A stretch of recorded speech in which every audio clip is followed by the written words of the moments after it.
In this video, I want to talk to you about...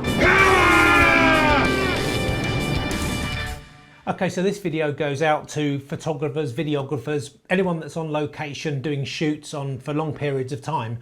But I'm mostly going to wrap this around the drone pilots and the drone industry. I've been flying drones for about 6 years now, and I've done some jobs where I've been on location for a whole day. I've been at sea for a day with no power output or anything, no plugs to plug into on the boat. I've been on location for 2 months, so I've done all sorts of stuff.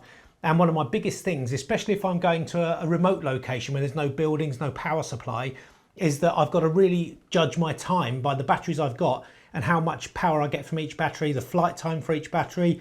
Then I've got to work the shoot around basically the time that I've got with those batteries. Now, most of us own 1 or 2 of these. These are power banks ranging from 15 mAh to up to 20, 25 mAh. And I use these for mainly charging my phone or my tablet, but I also use things like this one to actually power my 5D Mark IV when I'm doing ultra long time lapses that could go on for about 9 hours, and that works perfectly for that. But the biggest problem like I've said before, is that I really have to judge the time that I'm powering these batteries. I've got to limit my flight time to whatever batteries I've got. So this is the kit I'm using at the moment for my aerial business. I'm waiting for the Mavic 3 Pro to come out, and I'll probably be getting that. If not, it may be a Inspire 2 or something. But at the moment, I've killed my DJI Inspire 1 on a job when I was out at sea.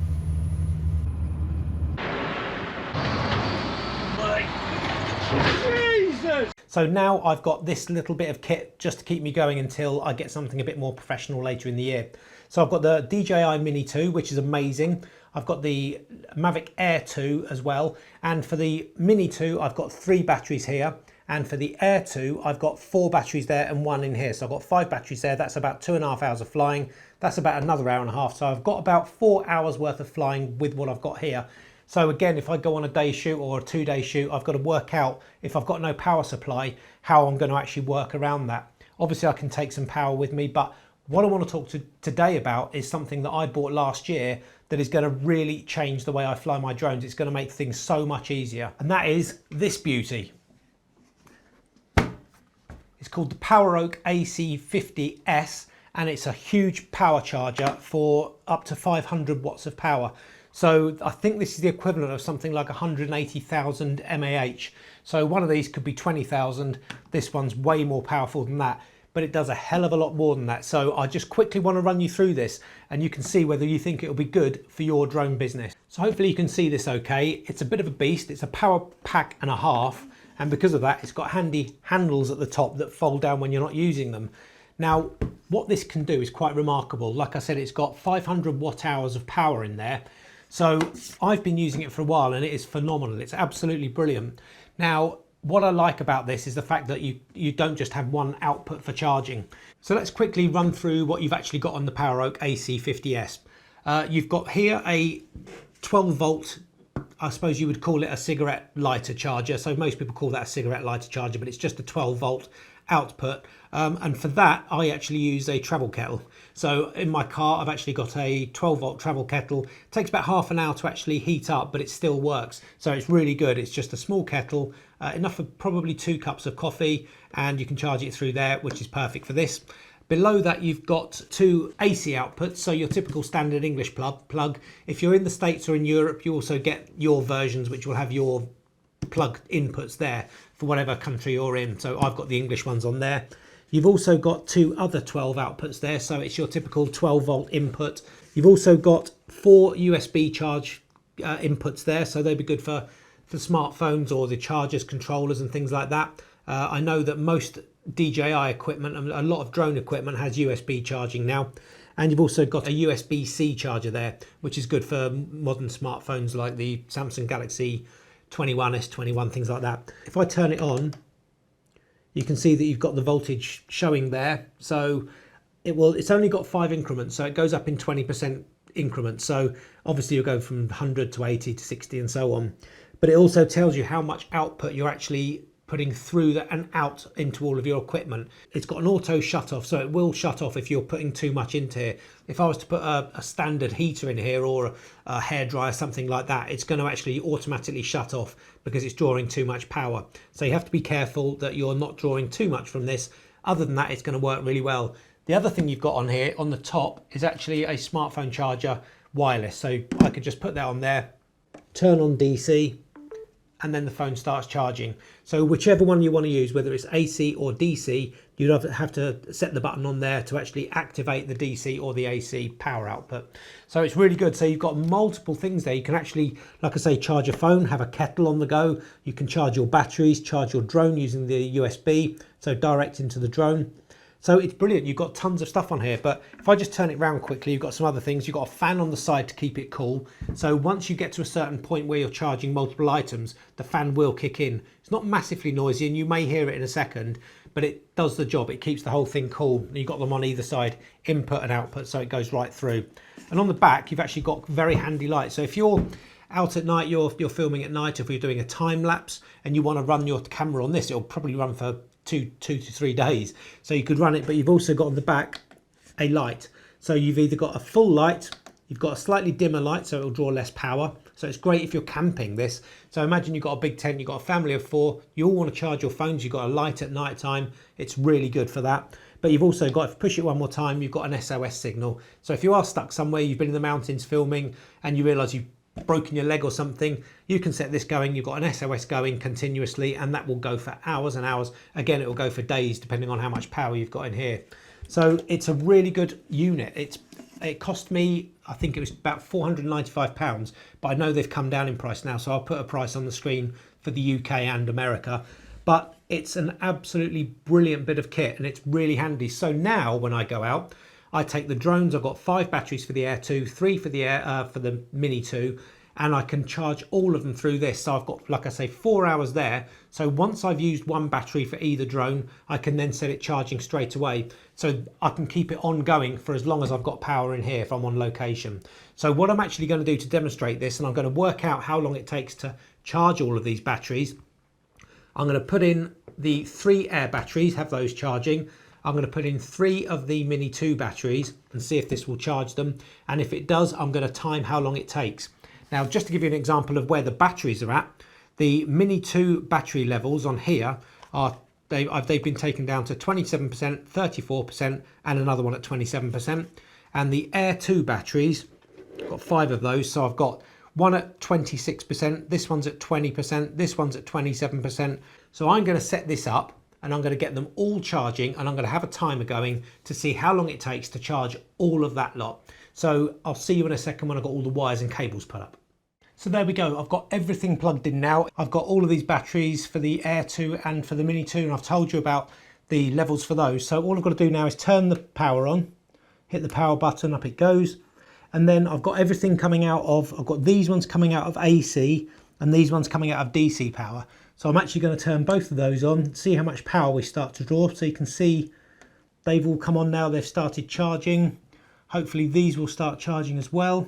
We're drawing at the moment, AC we're drawing 35 watts, DC we're drawing 12 watts. The first of the Air 2 batteries is charging, the first of the Mini 2 batteries are charging. I'm going to press start on the timer, so we're 1 second in, and let's just check the power output. We're currently outputting 35 watts.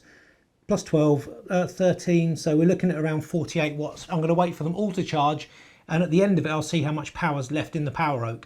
I've charged this a couple of times and it takes about 8 hours depending on what sort of power output you've got from your wall or whatever source you're using. So I would actually allow 8 hours for this to charge, so it's good to charge overnight. So if you're out and about in a camper van or whatever in your car, and then you stay in a hotel overnight, you can leave it charging overnight. If you go to a campsite and you're in a tent and they've got a power output there, you can obviously charge it using that. So it's pretty good. There is another option, which I'll show you in a second. You can use a car plug-in charger, a 12-volt charger to charge it. There's one other way, which I'll show you in a second. So the types of things it'll charge, you've got, it'll charge an iPhone X 42 times, a laptop 7 times, a CPAP, your respirator, it'll charge that 6 times, a 60-watt one. A GoPro will charge 80 times, or you've got a mini fridge, it'll last for 10 plus hours. An air pump will last for 10 plus hours. A drone you can charge 18 times, and a typical LED lantern light, 10 watts, you can charge, or you can use it for 17 hours. So the final pièce de résistance about the PowerOak AC50s is, let's say you're on location and you've used all your drones, you've used all the power out of the PowerOak, so it's depleting and it's running low. You've got nowhere to plug it in. There's one other way of actually charging this unit, and that is using a solar panel. So this is a 120 watt eco-worthy power solar panel, and it's amazing. I'm not going to unfold it in here, but it's quite big. It's about 6 foot long, and it's quite heavy, and it's a very high quality one. So I've actually tested this outside in very hazy winter sun, and I think I was getting about 3/4 the same power as I was getting out of the wall socket in the house. Okay, so it's a winter's day. Got the sun's not very high. See it over there.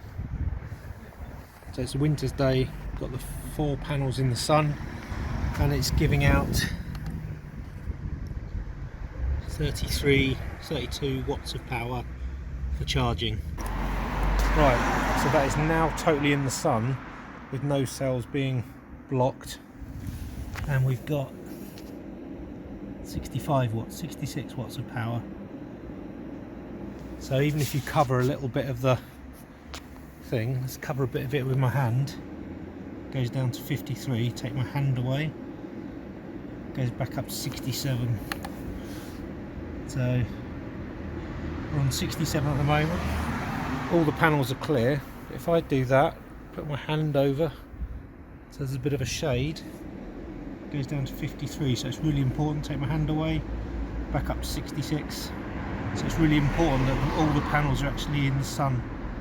Make sure that there's no shade on any of the cells at all. So 66 is pretty cool. That's close to the actual charge you get out of the wall unit, so really happy with that. It's charging well, and the fan's on, you can probably hear. So that's not bad at all when you've got just a hazy kind of winter sun day where the sun was really low. Then it was actually charging about 3/4 of the power, like I said, from a typical wall outlet in our house. And according to the PowerOak website, you can actually charge this quicker using a solar panel than you can using a plug into your house wall socket. So that is amazing. So if you're out on location somewhere and you've used up all your drone batteries, this is now run out of power, you've been using it all day, you can actually plug your solar panel in and charge it that way. But what I would recommend, if you're in a location for a set period of time and you've got a good sunny weather day, I would actually plug it in straight away to the solar panel, because on the panel I've got, I can plug in USB chargers as well directly into the actual panel itself, as well as charging this. So you can imagine yourself on a big location shoot all day, you've got this on location, you've got the solar panel spread out and plugged into here, so it's constantly charging while you're charging all the batteries. So you should have a constant power supply all day, which for me is absolutely amazing.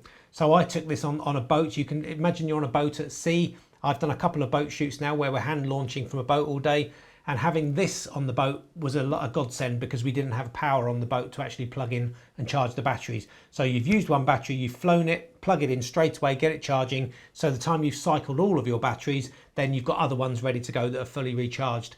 So having this available with the solar panel, wherever you are on location flying your drone, is amazing, and it doesn't take up an awful lot of space. So the AC50s coupled with the 120 watt solar panel is a great addition to any photographer's kit, whether you're a photographer, a videographer, drone pilot, extreme sports using a GoPro. If you're driving somewhere, you've got a minivan, a camper van or a car, and you're able to carry this with you with the solar panel, then it's a fantastic addition. Because if you're on location for 1 or 2 days or even a week or whatever, or even longer, to know you've got almost unlimited power for your drone batteries and everything else, it's a fantastic thing to have. And it means you don't have to go sparingly when you're flying. You can actually fly confidently knowing that you've got enough power to back you up ongoing for however long you're away for. So highly recommended. Check it out, have a look at the website, see what you think, and you can actually get one of these. Now they do them in different sizes. This is the AC50. There's a brand new AC30 just come out, but obviously you're going to get less power output for that. And you've also got some much larger ones that go up to sort of 2,300 watts, 2,500 watts. So they're more for your camper fridge and things like that. This is the perfect size for the kind of work I do. It's handy and portable enough to take anywhere, and it's got enough power to keep me going with the solar panel for as long as I want. So check it out, and we'll see you soon when all these are charged. Okay, so all the batteries are charged now. They took in total 4 hours and 14 minutes to charge all of those. So the way it kind of worked out my average is each Air 2 battery took around 1 hour 25 minutes to 1 hour 20 minutes to charge. And each of these batteries, actually the first battery where I was plugged into DC output, took 1 hour and 38 minutes. But the same charge on a battery, when I put it into the AC, it only took 1 hour and 2 minutes. So you could be looking at around an hour per Mini 2 battery, which is pretty good. So if you've got one of these, you can charge 6 batteries in 4 hours. But if you're working on a rotational basis, so if you're flying, landing, charging a battery, putting another one in and flying that, so you can actually work on a kind of rotational basis and get many hours. You could fill a whole 8-hour day, I'd think. And I've got 5 batteries for the Air 2 and 3 for the Mini 2. So using this, I could keep going all day flying continuously. So it's really good. And because these only charge 1 battery at a time, if you actually had a secondary charger for both of these, you could actually mix and match your batteries. So you could have some more going into these. You could have a double adapter, put that in, and then you could charge even quicker. So it's really good. But the good thing is that 6 batteries charged for 2 different drones. And you can see on here, I've still got 80% power left in this block. So that is amazing. So I could keep doing this for 3 or 4 days without having to recharge this. So you imagine if I had the actual, the solar panel into this as well with a good sunny day, you've got so much power going on, it's unbelievable. Now, when I think back to flying my Inspire on a beach and I had only sort of 12 to 14 minutes of battery and I had 7 batteries, I was really struggling to work out what I could film and what I couldn't, and then having a runner go back to a house somewhere to actually charge the batteries. So this is brilliant. I can fly for days and days and days with just this little bit of kit. So highly recommended. But I've also, what I didn't mention is I previously tested this with an Aputure 120D video light. Now what happened there was, this actually, I left it on full power, 100% power, and it lasted for 3 hours using this. So 3 hours continuous filming with an Aputure 120D plugged in. So that was absolutely fantastic. So even with a powerful light, it lasts for a few hours. But the main thing is, if you're a drone pilot and you get jobs where you're out and about, or if you go traveling, or if you're a vlogger and you're out and about doing road trips and stuff, having a few batteries, but having a massive charger like this, a big battery pack with a solar panel, you're going to be going for days and you won't need to kind of go into a building to actually use a standard plug in the wall. So I hope this really helps. I think we've got some good stats there, and it's given me a good idea of how I'm going to plan my days when I go out on big jobs. I've got a job to do. I've got to film a complete farm at the end of this week. So I now know exactly how I can plan that to actually have enough power to last me the whole day. Because when I've worked there before with the Inspire 1, I had to stop for a couple of hours during lunch to charge the batteries again. So this is monumental. Tech is fantastic, and having something like this to keep you going is going to really help. So have a look at the links below. I am an affiliate, so if you buy it through Amazon with me, then you will pay the same price, but I'll get a little bit of a kickback for doing this review. But even if you don't do that, get one of these because they're really good. Like I said, you can charge your phone, you can boil a kettle, you can have all sorts of things going with it, and it will last you for ages. So I hope that helped. Thanks very much. Remember to give us a thumbs up and also to subscribe to the channel, share it with your friends, and we'll see you on the next video.